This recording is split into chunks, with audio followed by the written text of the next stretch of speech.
Hi, good evening, everybody. Good evening. Welcome to the Center for Brooklyn History. It's so great to see this room so packed with fans of community gardens. My name is Marcia Eli, and I'm so excited for this event. This is the first of our summer film documentaries. I hope that you'll consider joining us on the 23rd of July when we screen a film called Gowanus Current, and then again on July 30th when we screen Slumlord Millionaire. But for tonight, yeah. It's really a powerful thing to think and talk about tonight, this matrix of green lots that dot the city and beautify it and build intangible connections between the people who live around it, who work and enjoy together. Tonight we have a really packed night. We're going to start with a screening of the short film, The Amazing Garden.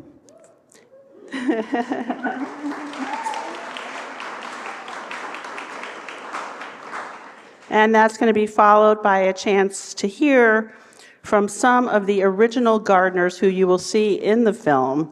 And we'll give you a chance as well to ask some of your questions of them. Then we're going to be joined by a second panel, 3 experts who intersect with this topic of community gardening, each in their own way.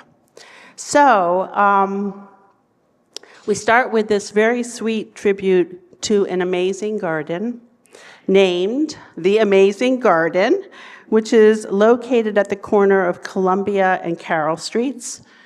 In the 80s, when the city was a very different place, the empty lot was an unofficial garbage dump and an illegal parking lot. But in the early 90s, a group of neighbors came together to remake it. And 30 years later, this is their story. I want to acknowledge that the filmmakers are here with us tonight. Deb Levine and Hiroko Neely, please stand up and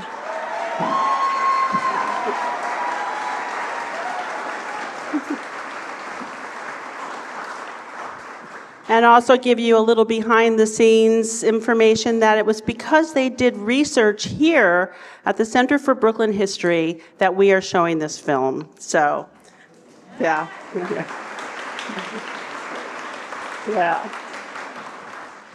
Now we have the treat of listening and hearing from 3 of the original gardeners. I'm going to invite Lana Bueller, Mildred Bishop, and Chris Sarin to join me on the stage.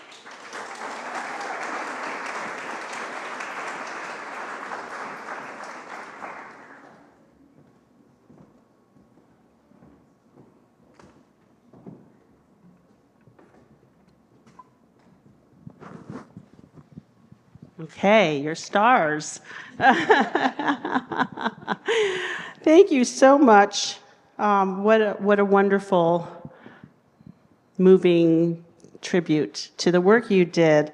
I'd like to start by asking when each of you actually moved to the neighborhood, and what it was like when you moved there. Chris, we'll start with you. I moved down in 1986 with my husband and 2 children.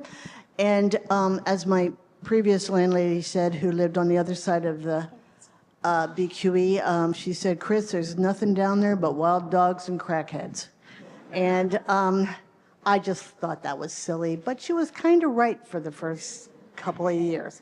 But it was affordable housing, middle-income affordable housing, and everyone of older people, younger people, people with kids. It was a great way to come together when we worked on the garden. Mildred? Is this on? Yeah. I moved in 1984. And again, another relative, my uncle said, oh, don't move down there, the houses are falling down and so forth. But I knew what I could afford because I was by myself, and I'm happy to this day that I got in there because I couldn't afford it now.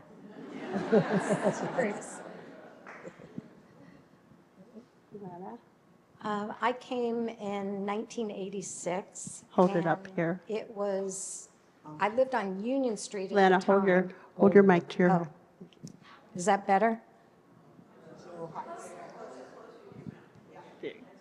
Okay. I came in 1986 and lived on Union Street, which was very intact with Ferdinando's Focacceria, which was the oldest Sicilian restaurant in the neighborhood. And just that little block between Columbia and Hicks had all these mom and pop stores, Frank's department store, and it was a taste of what the original neighborhood was. And then in 94, I bought an old bank building, the Sessa Bank building, for a song. And I was trying to convince all of my friends to come down to this neighborhood and buy property because you could get things for $200,000 and below. But at the time, rent was not very high and the neighborhood wasn't what it is today.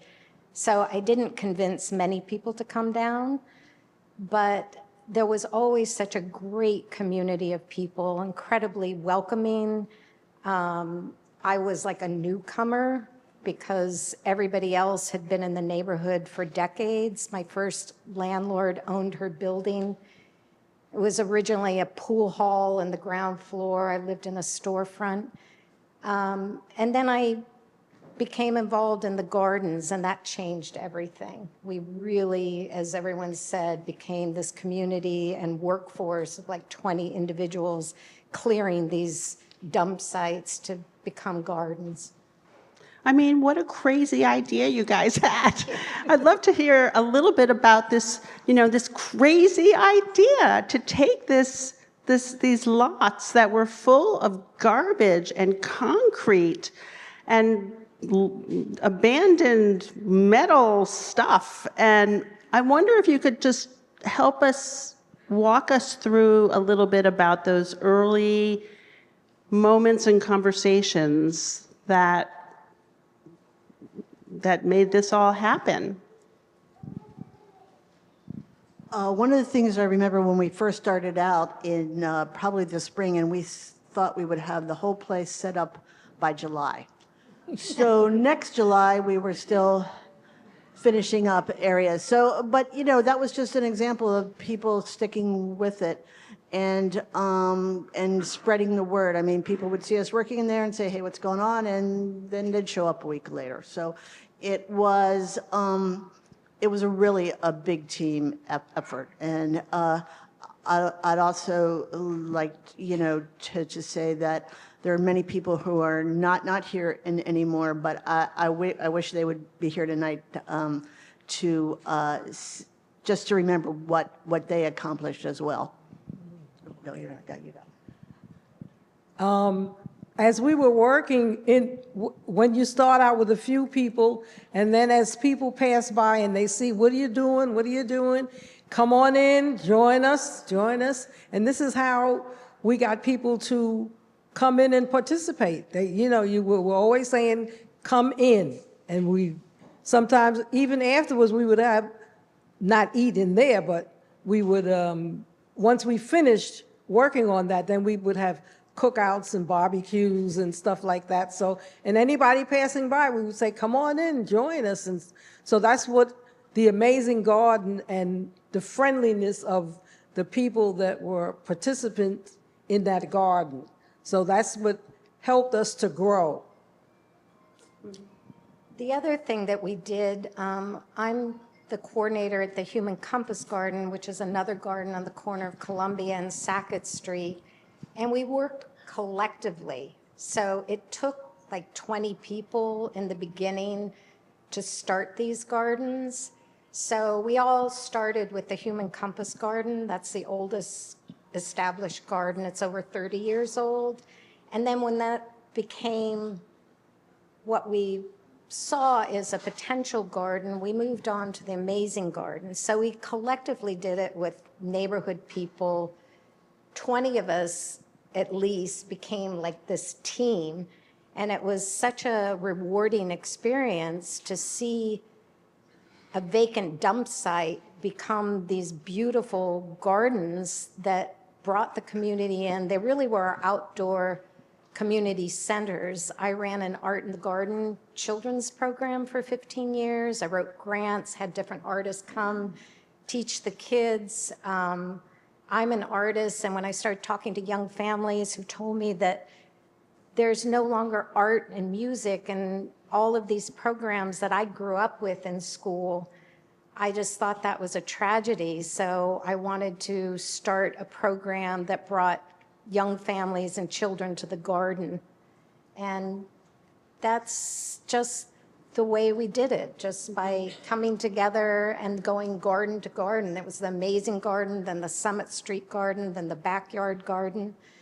And now we have at least seven community gardens about every 2 or 3 blocks in our neighborhood.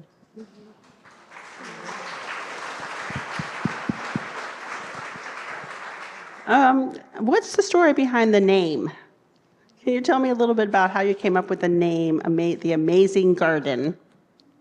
Well, we would, after each day of work, and we looked and we said, oh, that's amazing. So it's constantly saying, that's amazing every day. And as we progressed in cleaning out everything, before the guys started building the raised beds and stuff, that's how we got the name. We just kept saying, that's amazing. So it's the Amazing Garden. And how many people actually knew anything about gardening when you all started? Were you kind of, the blind leading the blind? How did that work? I mean, you obviously knew, but Well, I was a big gardener growing up. My dad gardened all the time, and I was always, bringing dirt to the hillside and planting with him. So I knew something about it. But in the beginning, it didn't really require much knowledge. It required muscle and hard work just to get the site cleared. And then the thing that was beautiful is as the gardens evolved, each one is unique. Like the Human Compass Garden was very shady, had tons of trees that were there to begin with. So we decided to keep that more like a park-like garden and an event garden. And I started the Art in the Garden program, so that ran for 15 years. Then the Amazing Garden, it's a much larger garden, and people wanted to plant and grow vegetables, and so we built all the beds. Summit Street Garden has its own unique character. The backyard is the same. I think the Amazing Garden and the Meadow are probably the two that have the least amount. Like, we don't have any raised beds. It's literally like a small park, shaded area where you can go and relax. But each one became a unique space, and a beautiful garden grew in every space that we prepared. And it was just practice, too, because growing up in the concrete city, there was no backyards. We lived in apartments. There was no backyards. But we went out and we just got seeds and said, let's see if it's planted, and, get advice on how to plant and how to water. And everybody worked with each other, teaching each other what to do. And eventually, we had a cherry tree that when it bloomed, people from the outside would go around, because the branches went over the fence. So they would pick those cherries as soon as they came right. We had to pick them quick and freeze them so that we can use them like in cookouts to make dishes. We like to make dishes from the stuff that we got from the garden. So that was one of the things we did. I'm going to ask one last question, and then we're going to open it up to your questions. I hope Nancy has the mic. Anyway, I want to wrap up my part of this by just, I guess I'm imagining how primary this has now become as part of your life, and the satisfaction you all get when you walk by the garden and see it, and probably very hard to even express. I think we all have some things like that in our lives, in our neighborhoods, things that mean something to us. What does it mean to you today, and does that surprise you, thinking back to when you started, that this entity has played such a role in your lives?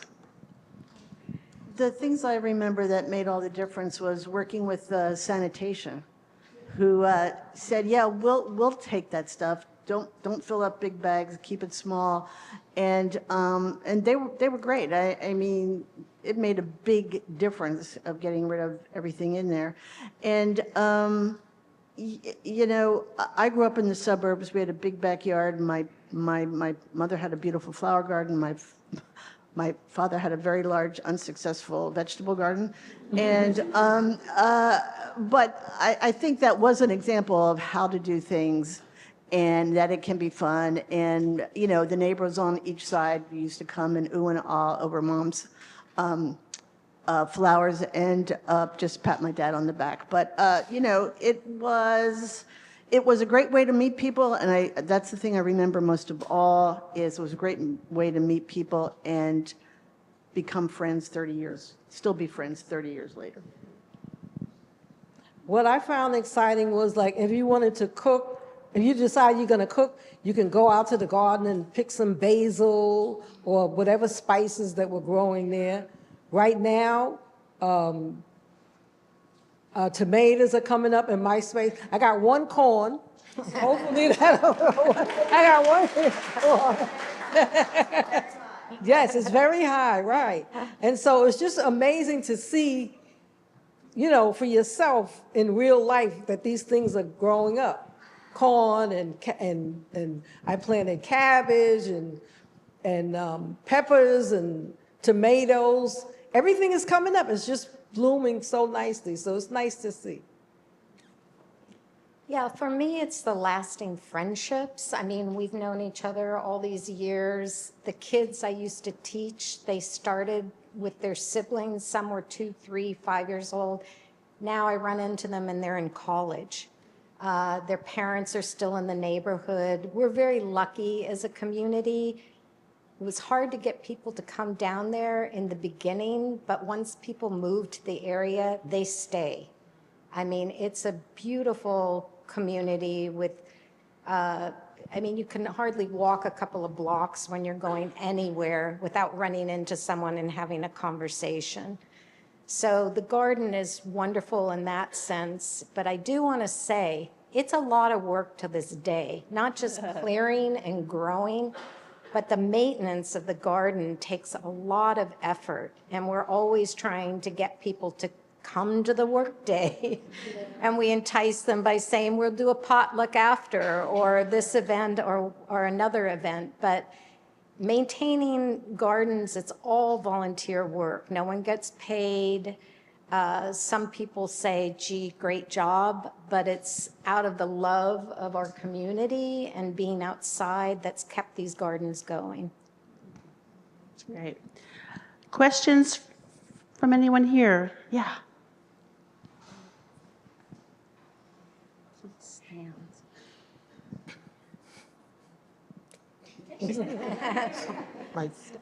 Hi. In terms of going back 40 years, who owned the property that you took over? Because I'm imagining also there's a cost to the, buying equipment, buying shovels, and so it's a two-part question, but I'm just curious about how you gained ownership or who owns the property. They all operate under the auspices of GreenThumb, which is 40 years, yes. It was through GreenThumb. I mean, originally all the gardens in our neighborhood belonged to HPD, and they were abandoned lots from the housing department, and GreenThumb, which has more than 600 gardens throughout the city, all the boroughs, is a huge organization that's grown over time. And they started this effort to lease to community members for $1 a year these vacant dump sites. So encouraged us to go in and start the gardens, and they help with giveaways, like they'll give away plants or soil. A lot of what we do goes through Operation Green Thumb. We were fortunate in the late 90s, Jane Weissman, who was the head of Operation Green Thumb when we started these gardens, she started coordination with the Parks Department to transfer some of these Green Thumb gardens over to the Parks jurisdiction. So now we're licensed under Parks Department, and we're pretty safe from development. At one point, HPD went to our community board and said, after probably 5 years, when we already had programming and they were becoming these beautiful gardens, that they wanted to take all these lots back and put low-income housing on the lots. Well, we caught word of that, went to a community board meeting, and that was standing room only, and HPD, 1, never visited the sites, 2, had no real plan, couldn't tell the community exactly what they were doing. So our community board gave the garden group and HPD about 6 weeks to come back with a presentation and a plan. And so we put together this booklet, got support letters. We had a plan, and we knew what we wanted. HPD still was ill-prepared. And then this went on for a few months, and the community board was going to make a decision, you know, which garden or if the gardens could be saved. And we were hoping like 1 or 2. They saved all 4 of our gardens. And then Jane Weissman was responsible. She immediately recommended that we get transferred to Parks Department, which we did. And so that's how all this happened. And if you're not familiar with Green Thumb, you should read up, because they're an amazing, yeah, that's how they started all this. You know, we didn't just like go into an abandoned lot and start working. We had to have that permission, so. Another question?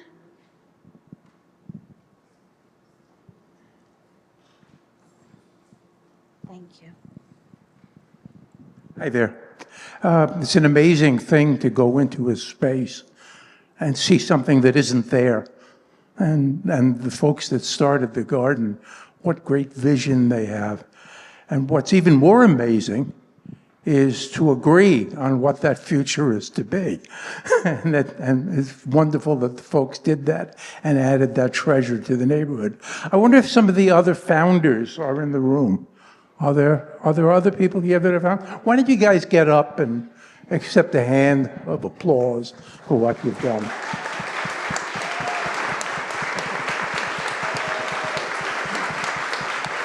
That's great. Thank you. It wasn't a question. I just wanted to see some more faces. And you're one of them. Yeah. That's good to know. Well, let's take one last question, and then we're going to move to our next panel. So I'm curious. Oh, sure. Curious what the relationship you all might have had with other community gardeners in neighborhoods elsewhere in the city. I know in the Lower East Side, for example, there's a ton of community gardens that began around the same time as the Amazing Garden. Did y'all ever share any advice to one another?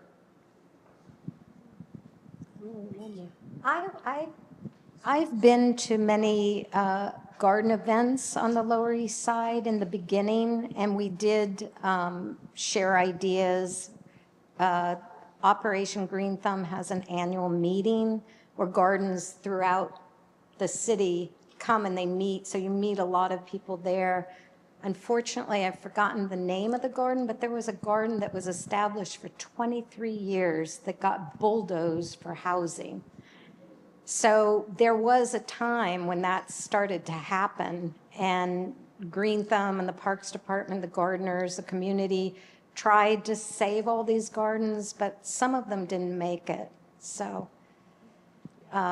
But yeah, we share through Green Thumb events. You know, it's always listed. There's a mailing list, so we hear about other gardens and share ideas and go to support their events. Well, I want to thank you all. Chris, Mildred, Lana, thank you so much. Let's hear a round of applause. And you can just leave the mic on the chair. Yeah. So now we're going to welcome three folks who all have something to do with community gardening in different ways, and I'm going to bring them up to the stage. Isak Mendes is Deputy Director of New York City Parks Green Thumb program, which we just heard about. Stephen Thomson is the former president of the Brooklyn Queens Land Trust Board of Directors. And Kwesi Joseph is an urban garden specialist at Cornell Cooperative Extension's Harvest, New York. Welcome.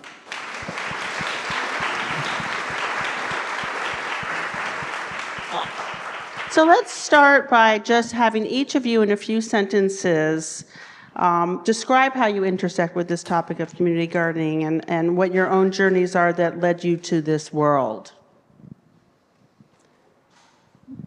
I'll start. Hello, everyone. Great crowd. Lots of familiar faces and community gardeners in the room. So, and thank you for having me and inviting me here. And what a beautiful film as well. And a shout out to the Amazing Garden. The Amazing Garden hosts actually our Mulch Fest at Green Thumb. So I know it well. I'm often stationed at Green Space on President Street, which also hosts the Mulch Fest.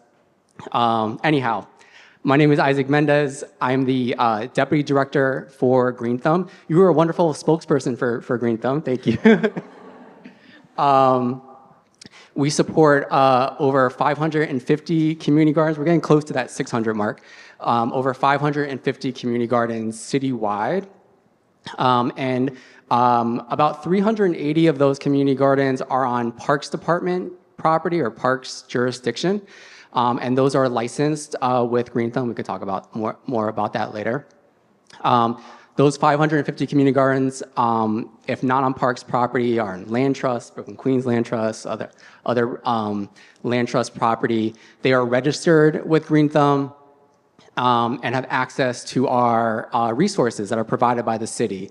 Things like mulch and, speaking of mulch, soil and lumber and plants.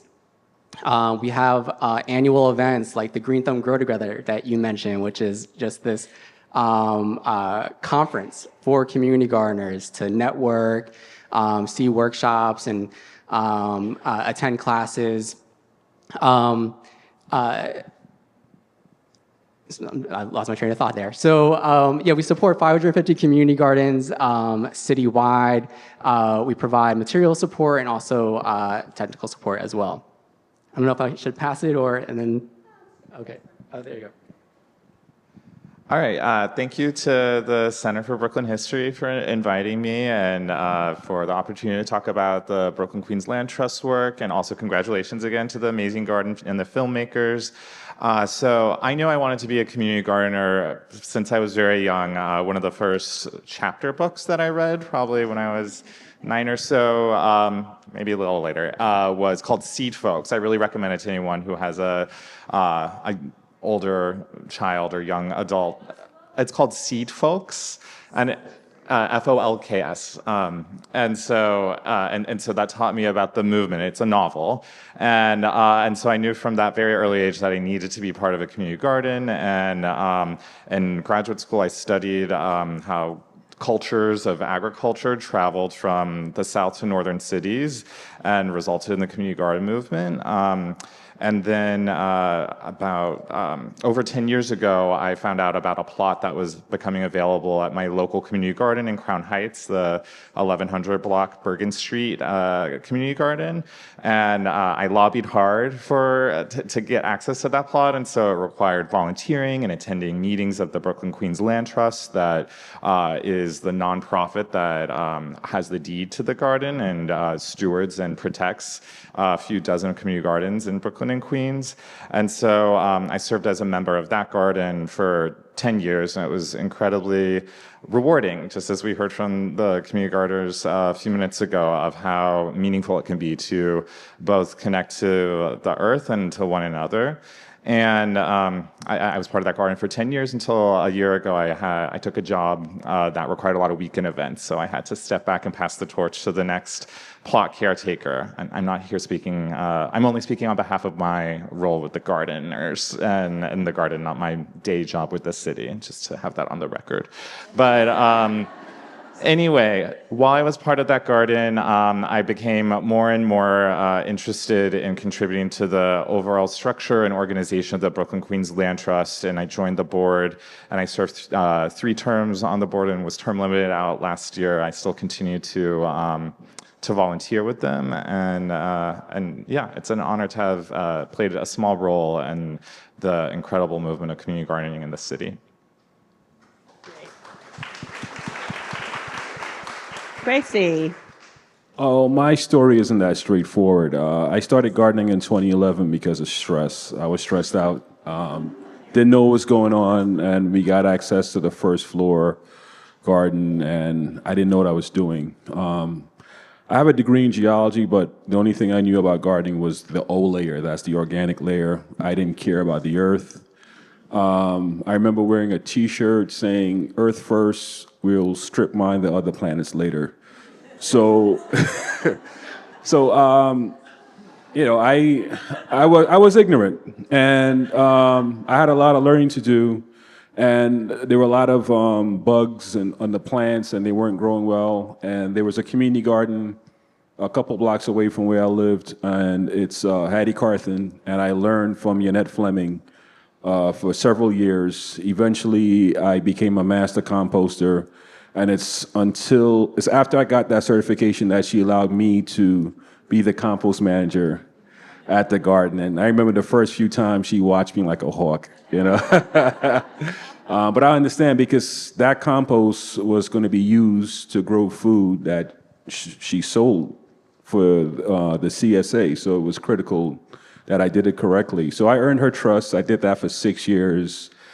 And after that, I applied for an opening at Cornell Cooperative Extension to become basically an extension agent in New York City. So if you were a farmer upstate and you had problems with your corn or your cattle, you would go to your local extension agent. But in New York City, it was just John Amoroso for a few years, and then they ran out of funding, and he retired. And for a long time, there wasn't anyone to assist the community gardeners in the 5 boroughs. So Sam and Yolanda came aboard about 8 years ago to help production gardens. And then Mikhail and I came aboard 4 years ago to help community gardens. So I help community gardens and some school gardens with the science of gardening. Once I realized that soil health was critical to plant health, and plant health is critical to human health, I started to focus on the soil, and the geology degree actually came in handy. So I've been trying to spread the science of soil to folks, but making it very digestible and easy to understand. I'm speaking to the 8-year-olds in all of us. So it's just, you know, I'm big into rock dust. I call myself Composter Kwesi, the rock dust guy, who also uses biochar. So I'm big into the 3, composting or growing cover crops, using rock dust to add trace elements to the soil, and then biochar as a medium for the soil microbes to grow. So because the soil microbes are the ones that convert the elements in the rock dust to something biologically available that the plants can use.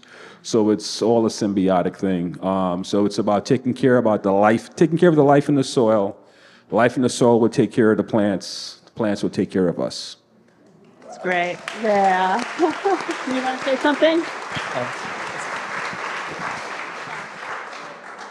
I didn't get to tell you my origin story. I asked I was like, Marcia, I really want to tell my garden origin story.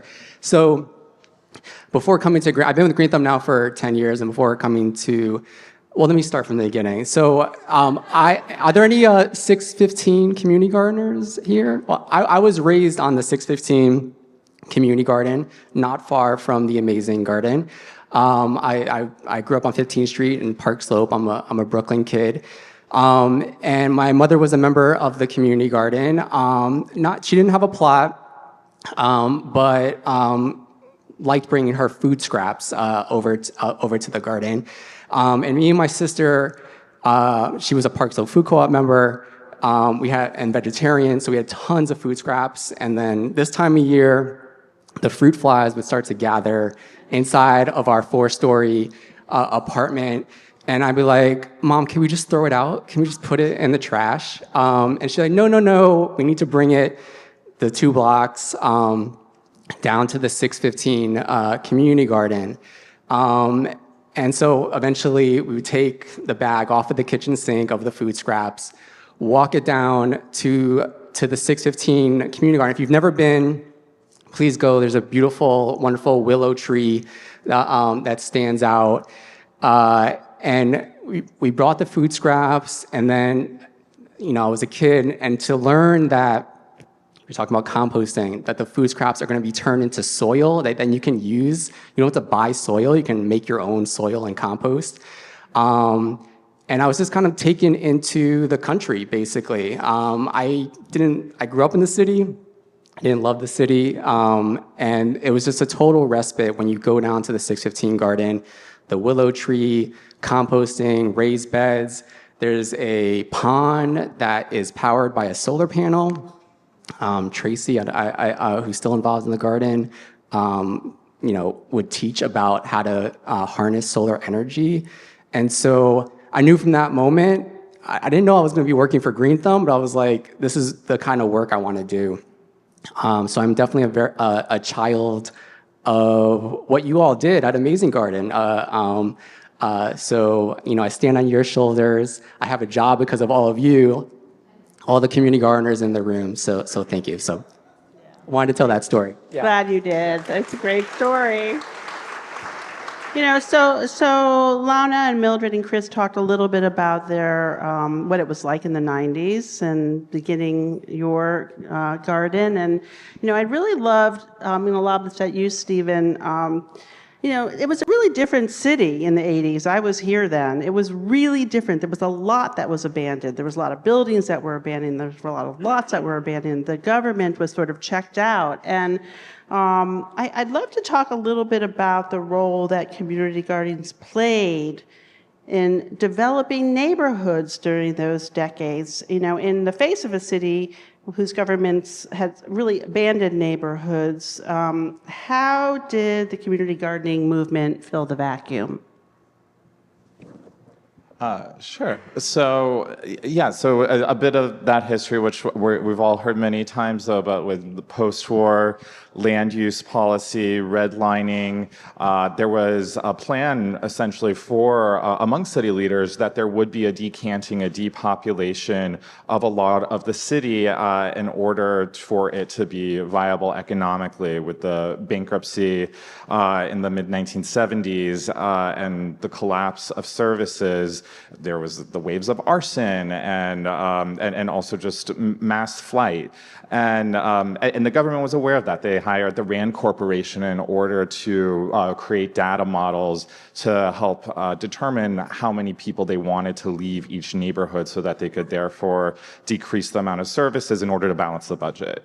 And so a lot of times that period is thought of as kind of like an organic crumbling of the city, but it was actually in some ways quite calculated and problematic, and a racialized turn of governance. But what the politicians at the time didn't realize, or they couldn't predict, was the resilience of the communities and the people who stayed, and the power of, while a lot of them didn't necessarily have financial capital, there was social capital, and there was sweat equity and the determination to take hold of their neighborhoods and maintain them, and turn these vacant lots into the beautiful gardens that they are today. And then we had in 1978 the founding of GreenThumb, and it became a more formalized movement.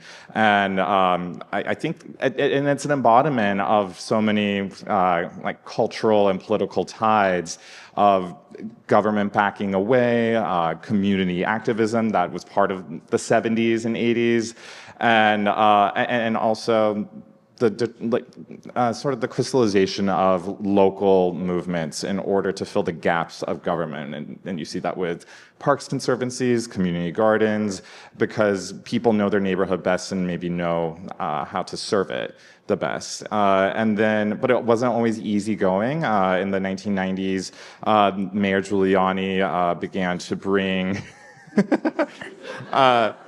bring some of these gardens to the auction block.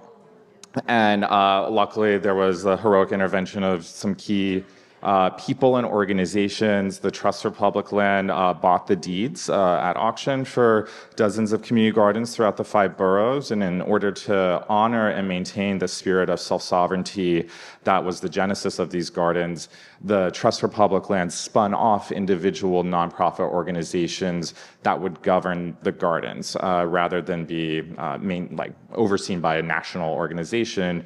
They would be governed by the gardeners themselves. And so that's how the Brooklyn Queens Land Trust was founded a bit over 20 years ago. And because the nonprofit, BQLT, holds the deeds, that means that they're protected in perpetuity. No one's knocking at their door saying, what if this was this? It is a garden for forever.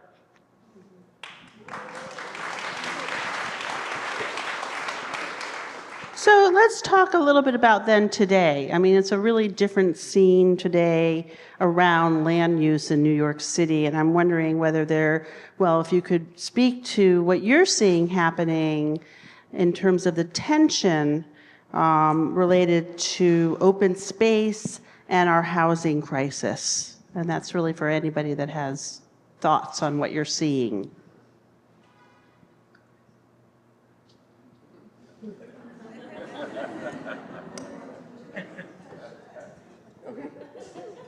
That's a tough question. Yeah, we're all like, you go ahead. They don't need to compete against each other. Is my first response to that. There's a definite need for housing, but there's also a need for these green spaces as well. And I think there can be a balance between those items. Often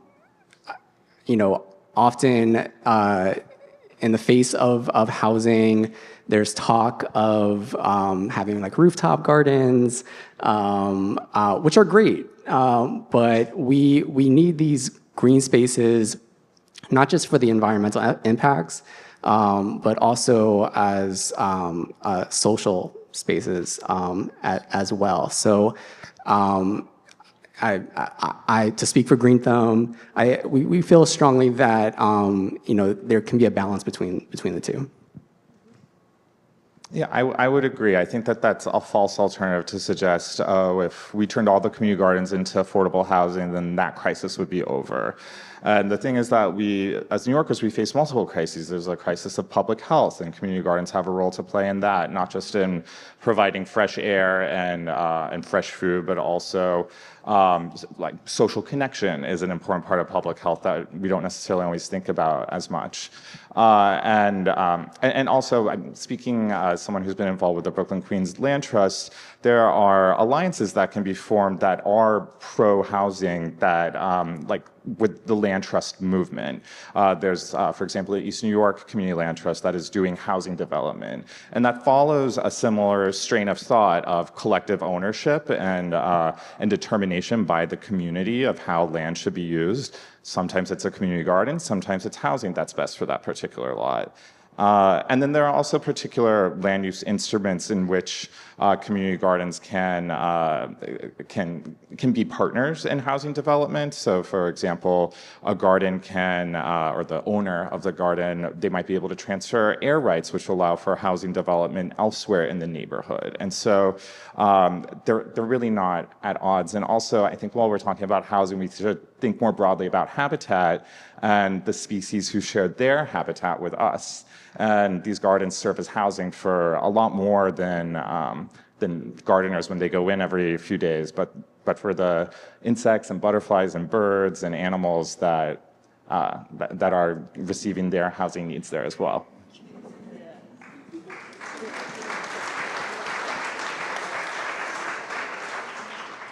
I didn't want to touch that question, but I will.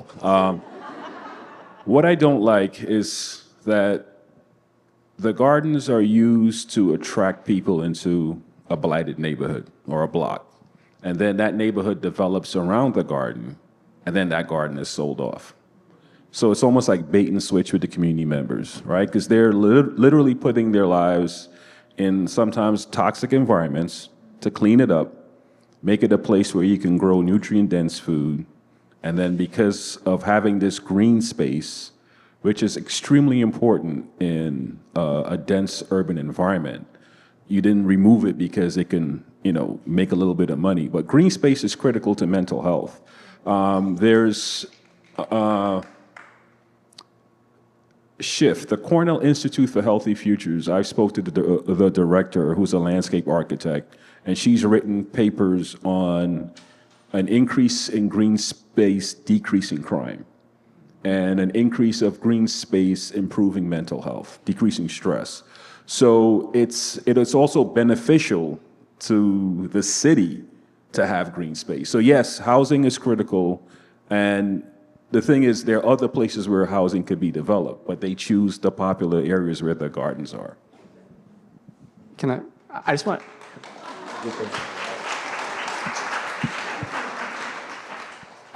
a good example, I'm assuming you all are following what's happening with the Elizabeth Street Community Garden in Lower Manhattan, which was on city property and in the face of being developed as affordable housing.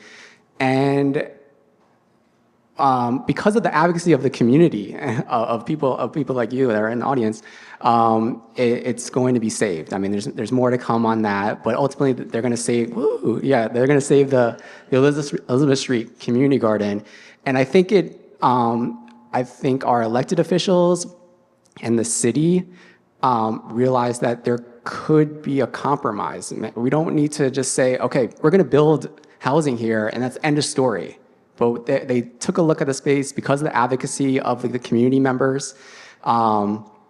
They realized how critical this green space is, and that there are other areas of the city that they could build the affordable housing. Actually, my office is going to be turned into one of those affordable houses. It was a trade of that. I'm not hating, but so I think if people really look into it and don't make rush decisions, I think you can find a balance between the two. Great. Let's pivot to climate change, an urgent issue. So last summer's drought, recent 100-degree temperatures in June, and other extreme weather events are definitely impacting our city's community gardens. How can community gardens prepare for the likelihood of future extreme weather events? And Isaac in particular, what's GreenThumb looking to do in preparing for that?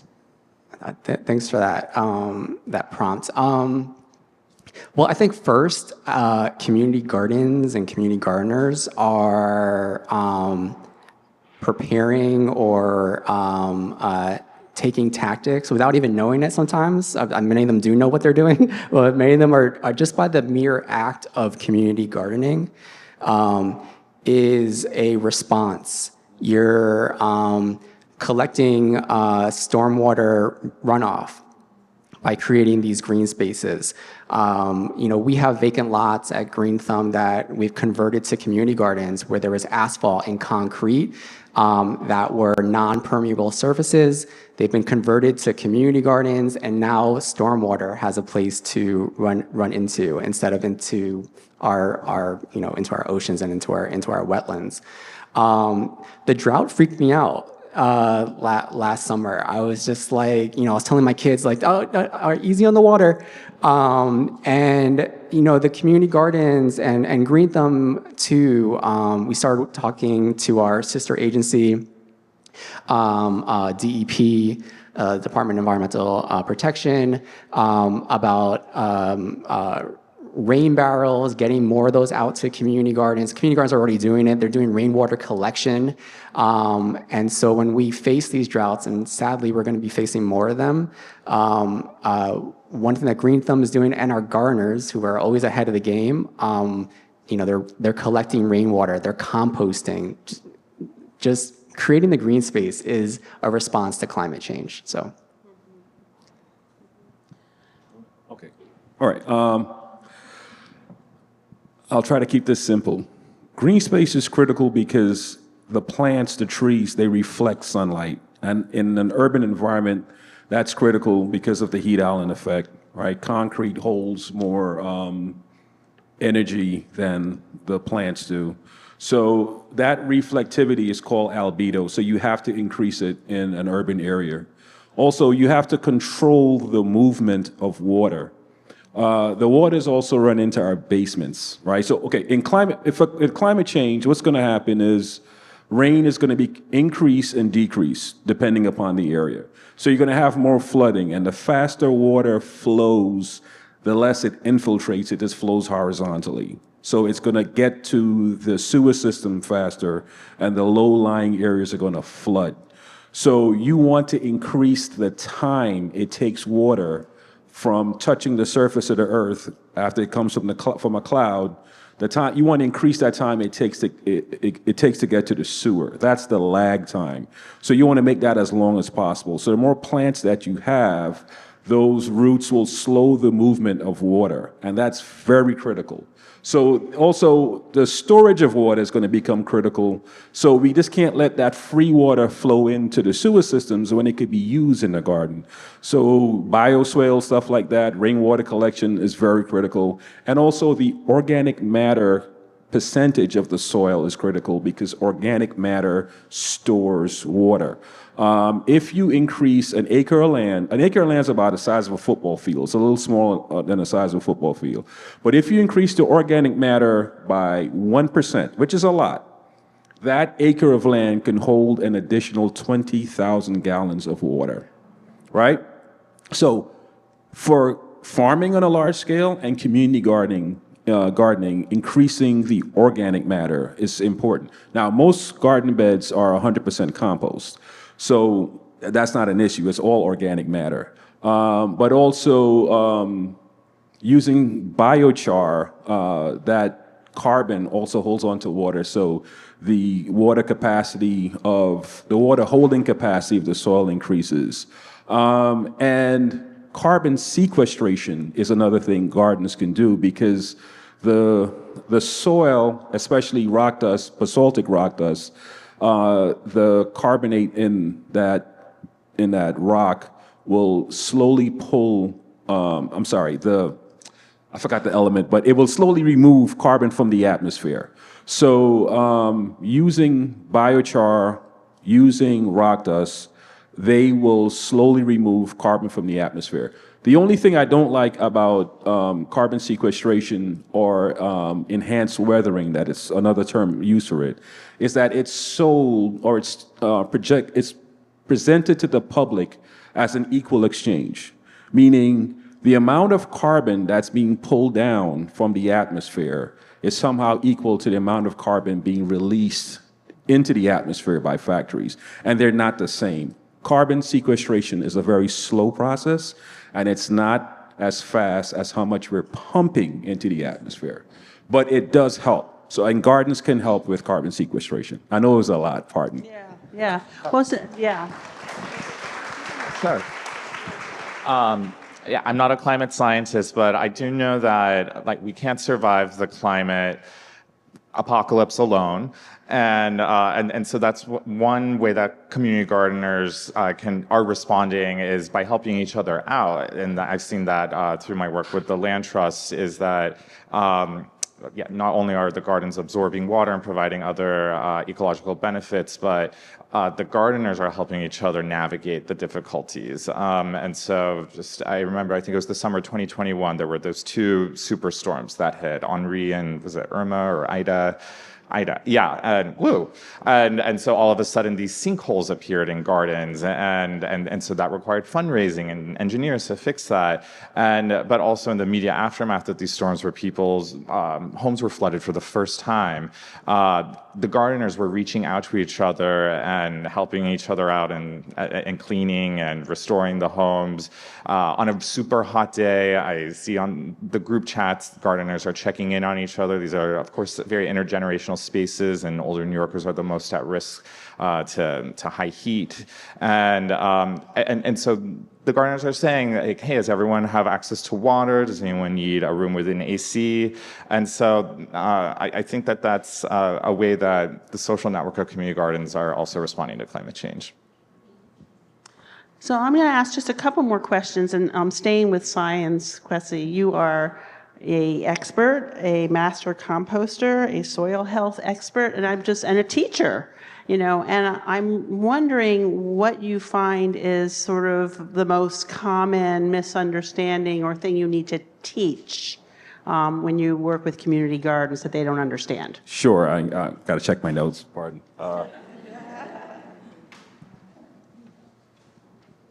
Number one, not getting your soil tested, critical. You can get free soil tests from through Extension and Ag and Markets. So not getting your soil tested, not composting or using cover crops, it's free nutrients. You can grow your own nitrogen. So instead of having to purchase it, you also take care of the soil over the winter, and the nutrients in the soil, if it's covered by greenery, that stuff won't leach out when it rains. So you're keeping everything in place. Not using soil amendments such as rock dust, the basaltic rock. I do remember the mineral now, it's silica. That silica would hold on to slowly pull the carbon out of the atmosphere. Also, silica is kind of like glass. And microscopically, it looks like tiny shards of glass, and that stuff is absorbed by the plant, and it makes it less tasty for insects. So it improves it helps plants resist insects. So rock dust is high in trace elements, and two of them are heavy metals, copper and nickel. So a plant needs heavy elements, but not a whole bunch of it. So using rock dust will help.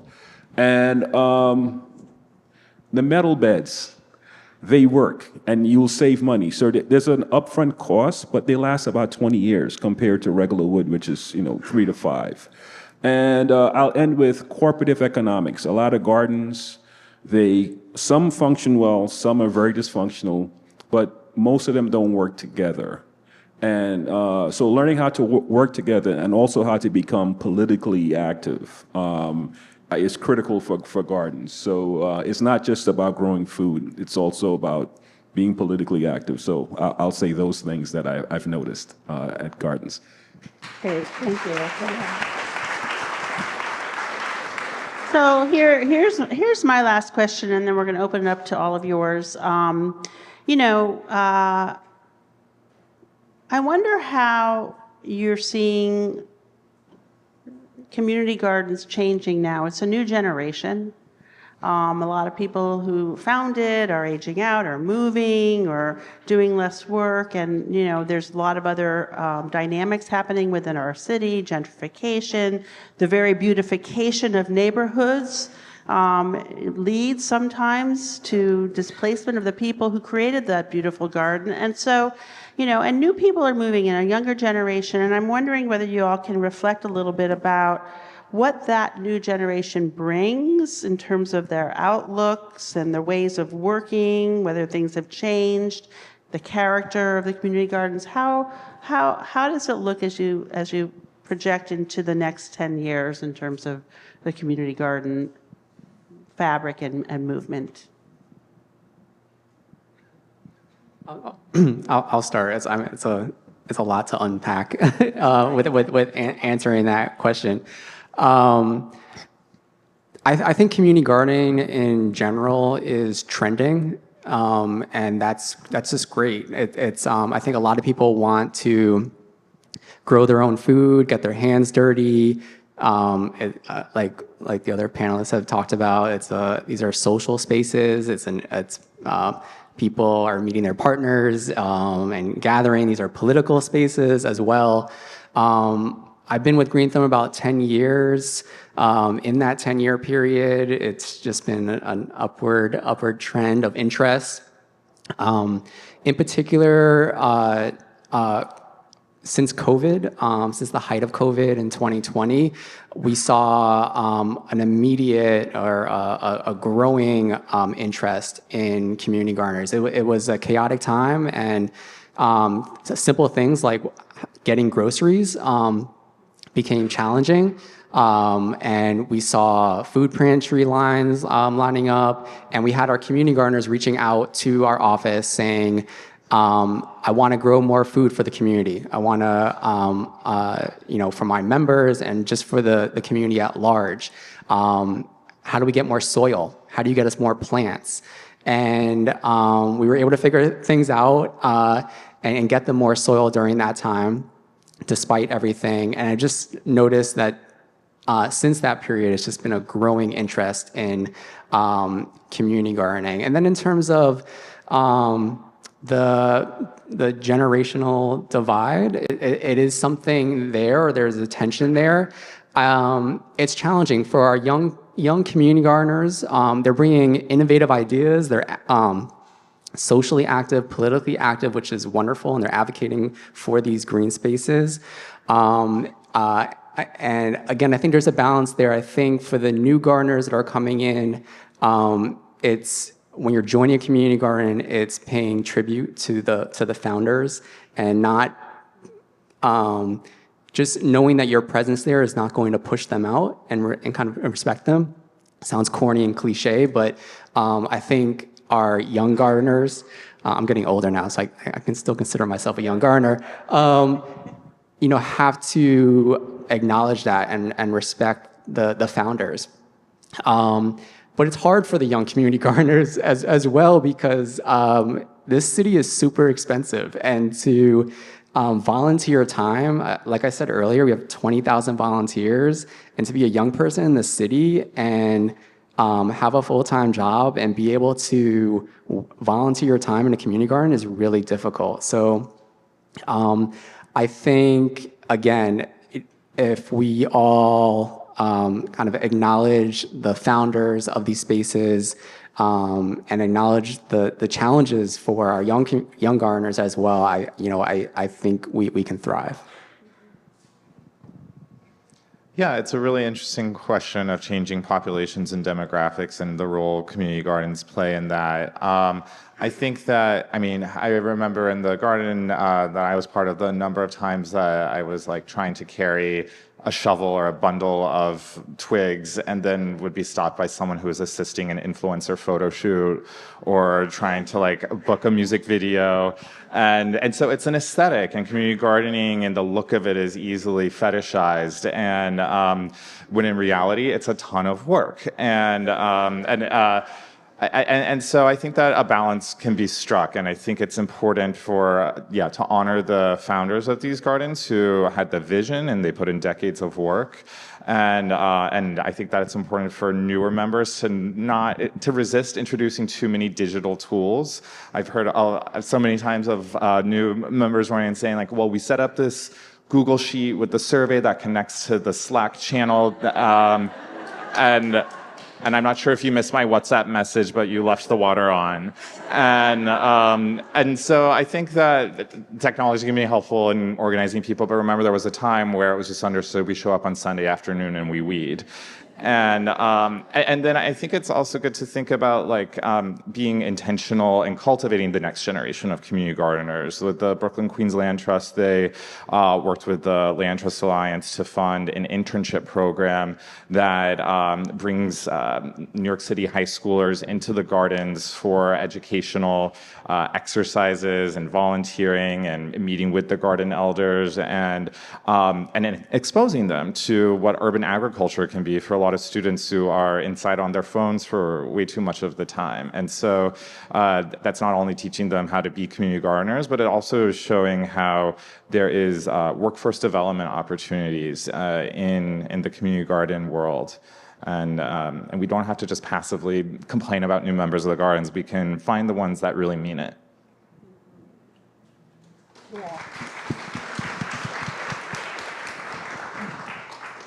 So there's been a shift in what gardening means. Before, it was a way for people to grow food. They didn't have enough supermarkets. There wasn't any fresh produce in the supermarket, so they grew their own stuff. Now, gardening is a luxury. You have to have a certain amount of wealth to be able to live in Brooklyn, well, in New York City, and then have the time to be able and go and garden. So what's happening, you have the old guard, and they're protective because in a lot of cases, when the younger folks come in, they're not just coming in, they're coming to take over.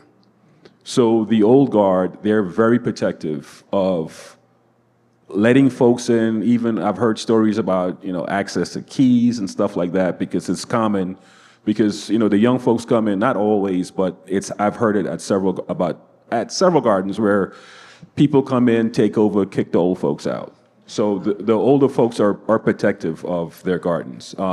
So that corporate economics thing is critical, because it's not just working with other gardens, but working together in a garden. And that WhatsApp stuff you said is so true. So it's getting, getting folks to work together, because it's a multi-generational divide. It's not just 10 years, it's 30, 40 years. So of course you're gonna have those differences. So that's gonna take a lot of work. And then you're just dealing with stressed out people who are going to gardens. So you take stressed out people and put them in one place, and what's gonna happen? Conflict, right? That's not always, but it's not atypical. So learning to work together is critical. Yeah, great. Thank you. So questions, any questions?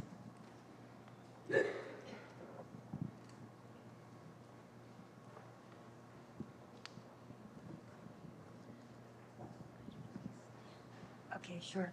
Hi, thanks. I have a question and a suggestion. The question is about biochar, which I'm really interested in. Is that something that's coming out of the biofuel collection of our compost? Or if you could tell us a little bit more about it.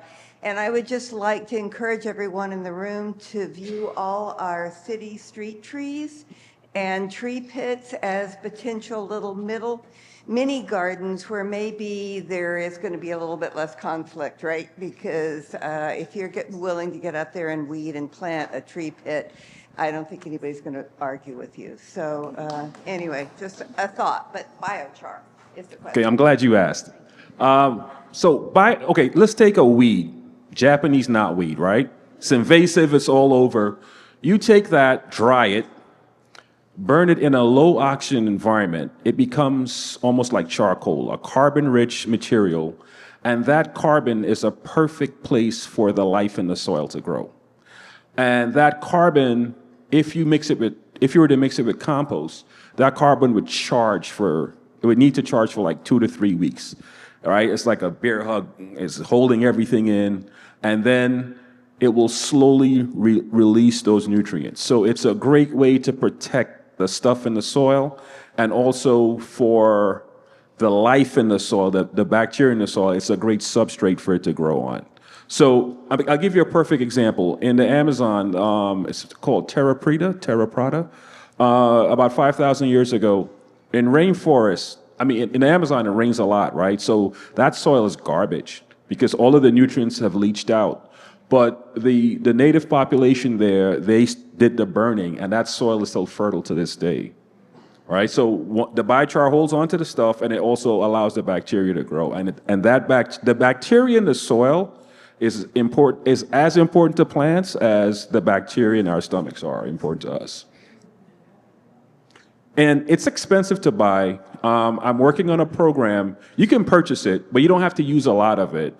And you can mix it with your compost, let it sit for like 2 or 3 weeks, and then add it to your plants. I don't know. I'm also learning about it too. But I'm trying to do a program. We're calling it Biochar in the Bronx, where we get funding, teach folks how to use biochar at New Roots Garden with Cheryl Durant, and then they will teach gardeners how to do it. So we're in the process of getting a team together and trying to get funding. Oh, Stan. Hi, my name is Catherine. Sorry, I have a follow-up question about the biochar because you talk about, I'm from the Philippines in Southeast Asia. We do a lot of farmers burn crops to get biochar, but then it also creates like pollution, air pollution. So I'm just curious how you balance that. And So I don't want. it's burning is not, when you're burning biochar, it's not the same as an open fire. So it's smokeless typically. And yes, you have to worry about pollution, but it's different than just a regular flame because you don't want it to turn white. It's a little different. If you were to look it up and see, like, in a kiln and all this other stuff, it's not complicated. When I read the description of it, I'm like, oh my God, how could I learn about it? But we actually did a tour last year. Last October, we went up to campus in Ithaca, and we saw a demonstration. It's pretty straightforward. You're burning it in a pit, but it's just the stuff at the bottom isn't being lit. So it's like you're smoking a pig.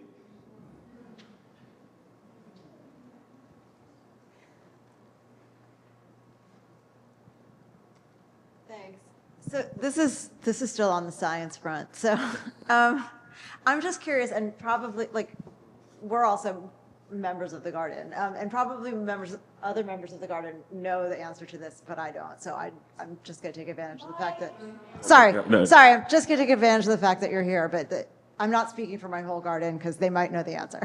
But I'm just like, how do we learn more? Like, how do you and Cornell actually interact with the community gardens? Like, if members of our garden wanted to learn more about the science of gardening and some of these techniques that you're talking about, how would we do that? Take my card, give me a call, I'll show up.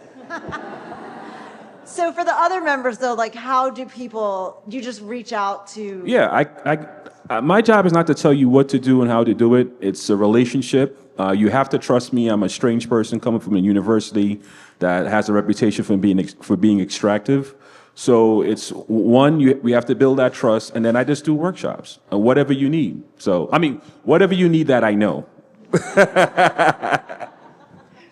So the question I have is, the scenario you presented regarding an overflow of rainwater and needing sources to slow down that flow. And then immediately brought to mind the Houston flooding that occurred a couple of years ago, because it's all hardscape. Everything is build. We need housing, we need whatever. That's what happens. So with the gardens, no disrespect to the community gardens, but they're only, maybe 1/10 of the New York City population, 0.5% maybe, that are gardening. What can the broader, so you have 99.9% of the population of New York City, what can we be doing? Because I think from the city parks perspective, from this land trust perspective, it has to be a broader effort, because we are in trouble as it relates to flooding. So I just would like to maybe it's not the conversation, but that's where my head is at right now, because we're talking to a very small population of people, and there's only so much impact that can make to that scenario. May I answer your question indirectly? It's something I forgot to mention that gardens don't do. They don't collect data.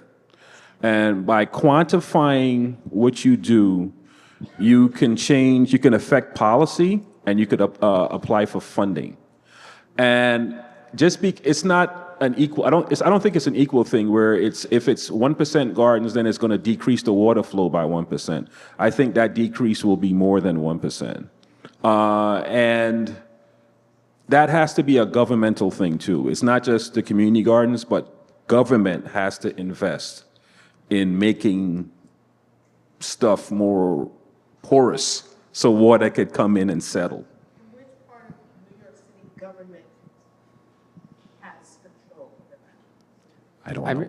I think, not to put the onus on you all, but I work for the city, but your advocacy, and advocacy specifically to your elected officials, your council member, state senators, if you're a community gardener, telling them what you do and why we need to protect these spaces, even down to the street tree beds as well. Again, I don't want to put all the onus on you all, and I'm trying to take care of my street tree in front of my home. But I think advocacy to the city and elected officials from you all to protect all of our green spaces. I'm biased towards the community gardens. We want to save all the community gardens, but our parks, our playgrounds, and our street trees. In the face of all of this. I think that's a great note to end on. Thank you all so much for coming out. Thank you, Isaac, Stephen, Kwesi, for a great conversation. Thank you guys for your work. Thank you all.